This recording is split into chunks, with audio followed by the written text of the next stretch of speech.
네, 더불어민주당 이재명 대표를 기습한 60대 피의자가 어젯밤 늦게까지 경찰 조사를 받고 유치장에 입감됐습니다. 경찰은 현재 이 남성의 사무실과 주거지 등에 대한 압수수색을 진행하고 있습니다.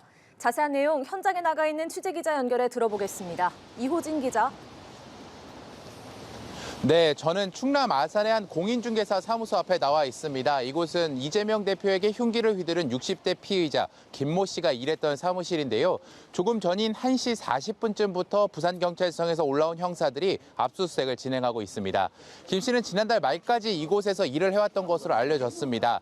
경찰이 도착하기 전에 사무실 내부 등을 제가 살펴봤는데요. 사무실 안쪽은 물건들이 너저분하게 널려 있을 뿐 매매 계약서 등 흔히 공인중개사 사무소에서 볼 수 있는 물품들만 보였습니다.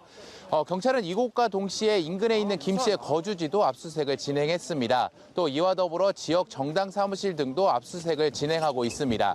경찰은 사무실과 거주지에서는 범행 동기를 비롯해 범행 계획 등의 자료를 찾고 있는 것으로 알려졌습니다.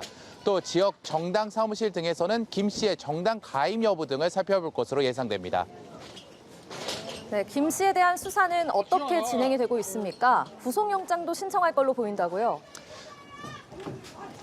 네, 그렇습니다. 앞서 김 씨는 경찰에 현행범 체포된 이후 자신의 이름도 말하지 않을 정도로 입을 굳게 닫았지만 시간이 지날수록 조금씩 진술을 하고 있는 것으로 전해졌습니다.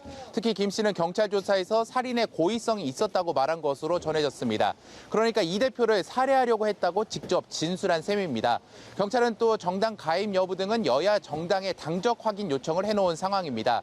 김 씨는 지난달 13일 부산에서 열린 민주당 간담회에서도 목격됐는데 이 대표를 꾸준히 따라다닌 것으로 보입니다. 김 씨가 사전에 범행을 치밀하게 준비한 정황도 곳곳에서 드러나고 있습니다. 경찰은 김 씨가 범행에 사용한 흉기는 등산용 칼로 손잡이 부분이 테이프로 감겨 있었다고 밝혔습니다. 범행을 위해 사전에 흉기를 개조한 것으로 추정되는 부분입니다. 김 씨가 범행 전날인 1일 오전 부산에 도착했다가 울산으로 간 뒤 같은 날 다시 부산에 온 사실도 확인했습니다.